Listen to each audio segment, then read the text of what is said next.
Prince William walked into a room carrying 3 antique keys and a leather folder with a dead queen's crest on it. And by the time he walked out, Camilla's family had lost a 12,000-acre estate they'd spent 15 years believing was theirs. Not because William shouted at them. Not because there was some dramatic confrontation.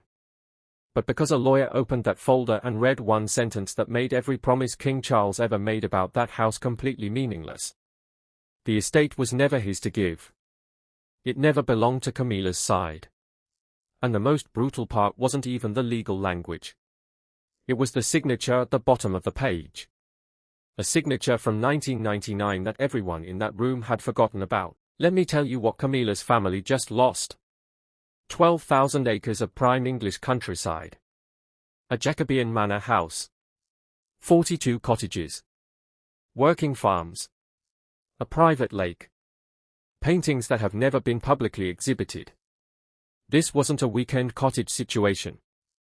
This was a legacy property. The kind of place that defines a family's identity for generations. And the staff at Ravensmay had already started treating Camilla's side like the future owners.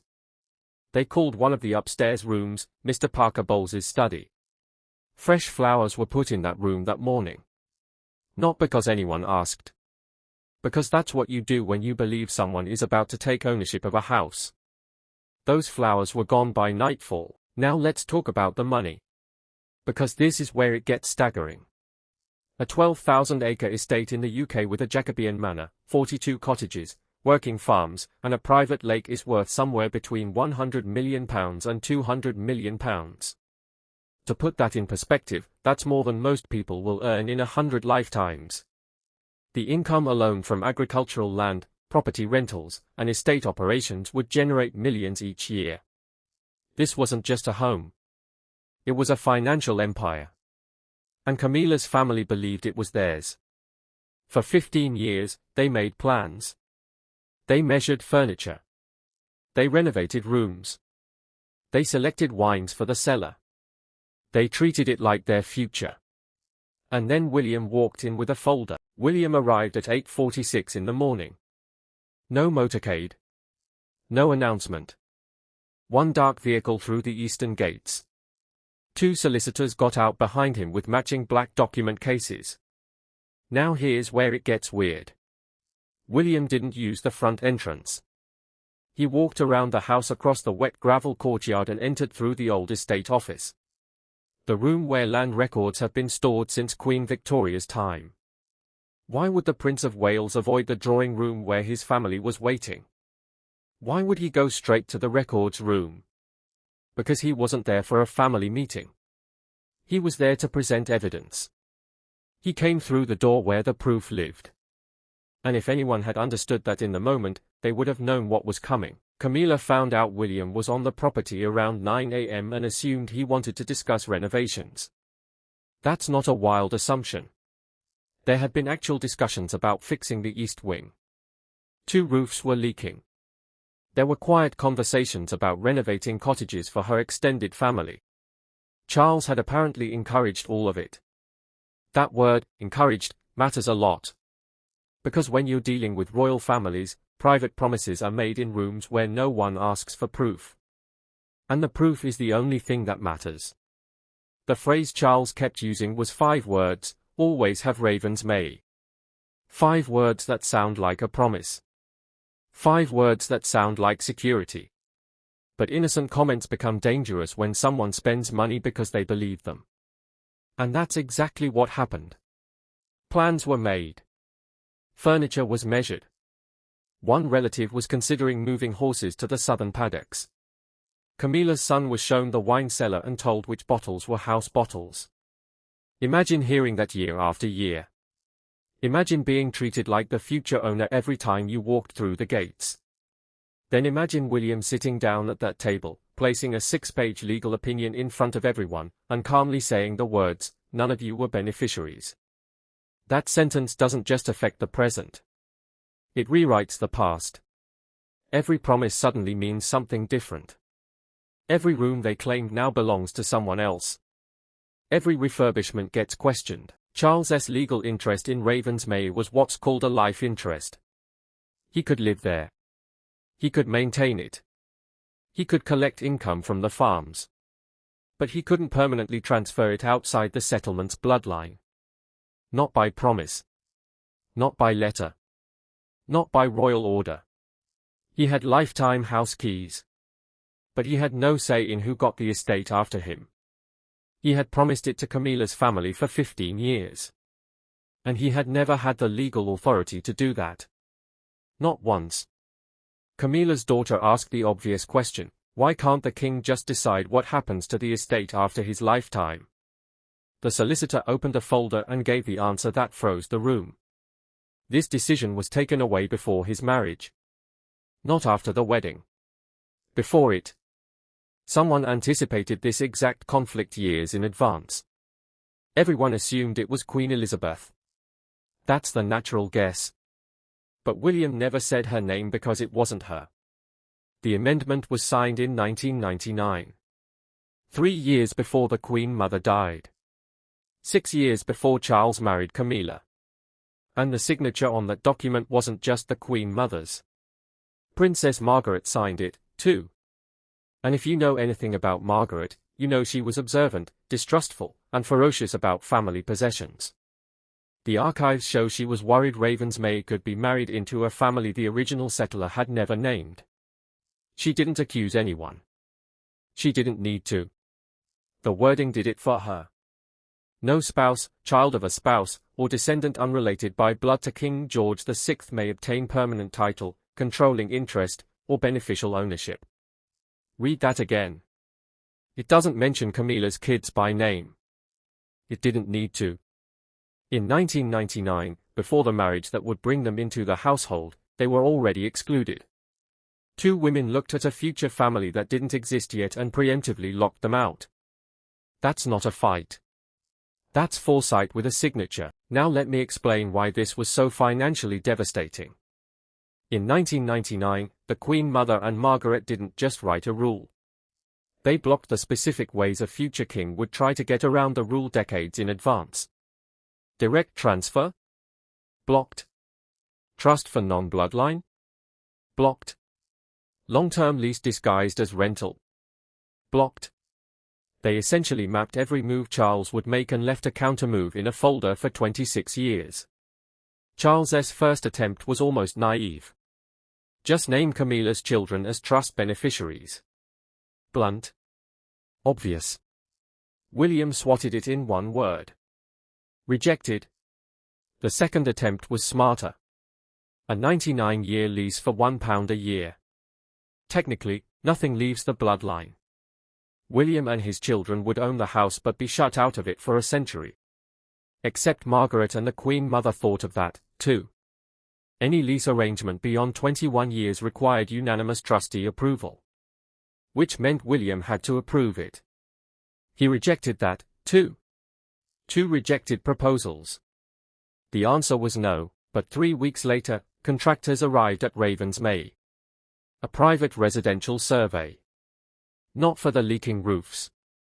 Not for the West Wing. For the original nursery corridor. The plan was to turn it into family apartments. No one told William. And that was the mistake. Because William helps manage the estate maintenance account that paid for that survey. An £18,400 payment filed between roof repair and agricultural drainage. It wasn't the amount that caught his attention. It was the description, adapting for future occupancy. Future occupancy by whom? Nobody informed the gatekeeper that the residence was being prepared for new occupants. So William did what I would have done. He pulled every recent property invoice and vendor record. He found the furniture order. Shelf customization. A wine cellar with temperature control. 2 private resident bathrooms remodeled. And the delivery name on that order wasn't Charles. It wasn't Camilla. It was Parker Bowles. Right there in the supplier paperwork. The family that couldn't legally own the house was having built-in furniture delivered to it. I want you to understand why those surveys and furniture orders matter so much. They are not little things. They show intent. You don't install a temperature-controlled wine room and renovate separate resident bathrooms in a house you're going to visit occasionally. You do that in your future home. The paperwork showed a plan. A quiet, deliberate, expensive strategy to turn Ravensmay into a family home for people who had no legal right to possess it under the 1999 amendment. And here's the thing about family conversations. They're always debatable. Someone can say, I never promised that. But money is undeniable. Money trails. Someone executed that strategy through William's oversight account. They moved on the board he was watching. That detail turned a disagreement into an execution. Before the furniture order, William could have told himself this was optimistic talk. Promises. Dreams. Safe. But the furniture order made it real. It was recorded. And once it was documented, his hands were tied. A trustee who does nothing when trust money is spent on non-beneficiaries has failed the trust. That's the exact thing planned. It was meant to silently cement Camilla's family into the house. It legally drove William to oppose it. They didn't just raise their hand. They gave him a duty. Camilla said in the estate office that nobody had seized anything. The surveys were preliminary. Furniture wasn't installed yet. The lease was unsigned. All of that was technically true. William didn't accuse them of theft. His approach was subtler and more destructive. He showed they had prepared to inherit something they had no legal claim to. When Camilla's son pushed the folder away and said, "We followed promises," William replied with a sentence that hit harder than shouting. Assurances are not ownership. Everyone in that room knew who gave those assurances. Charles and William had him. When the king said this could have been handled quietly, William said it was private until estate funds were spent.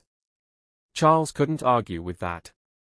Royal families survive most things in silence. Embarrassment. Scandal. Feuds. Silence swallows all of it. But silence doesn't affect financial records. When trust money from that protected family settlement was spent preparing the property for non-beneficiaries, William had more than a grievance. He had a legal obligation to challenge it.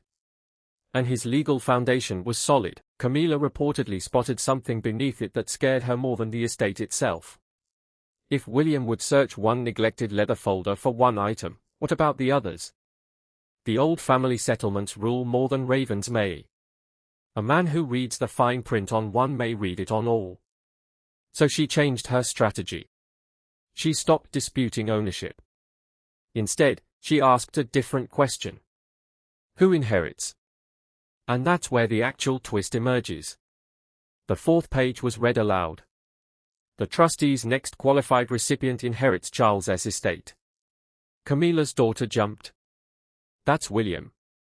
She was right. It should have been William. But 9 days earlier, William had quietly relinquished his claim to Ravensmay. No one in that room knew. Not Charles. Not Camilla. Not most of the palace.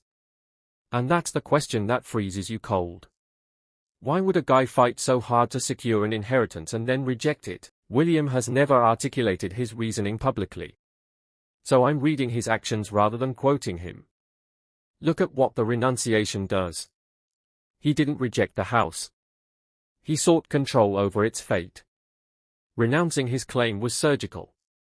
It activated a 27-year-old settlement provision that bypassed him and went directly to his children. He didn't want the estate for himself. He wanted it for George, Charlotte, and Louis. And think about the symbolism. Charles promised the estate to Camilla's family. William made sure it went to Diana's grandchildren. The Queen Mother and Margaret built the trap in 1999. William simply sprung it. This story was never really about a house. Or 12,000 acres. Or 42 cottages. It was about 100 to 200 million pounds. It was about 15 years of promises. And it was about a signature from 1999 that everyone in that room had forgotten about. The Queen Mother and Princess Margaret saw something coming in 1999. They saw Charles marrying Camilla. They saw her family moving toward the estate. And they closed the door before anyone else even realized there was a door. Two women looked at a future family that didn't exist yet and preemptively locked them out. That's not a fight. That's foresight with a signature. Charles promised Camilla's family an estate he never had the legal authority to give. William enforced the law. And Camilla's family lost everything they believed was theirs. The flowers on the table that morning. The wine cellar tours. The furniture orders. The 15 years of planning. All of it gone. Because of a signature from 1999. William didn't shout. He didn't confront. He simply presented the documents. And by the time he walked out, Camilla's family had lost a 12,000-acre estate they'd spent 15 years believing was theirs. The estate was never his to give. It never belonged to Camilla's side. And the most brutal part wasn't even the legal language. It was the signature at the bottom of the page. Subscribe to Royal Finance for more royal investigations. Drop your thoughts below. Was William right to enforce the 1999 amendment? I read every single comment. See you in the next one.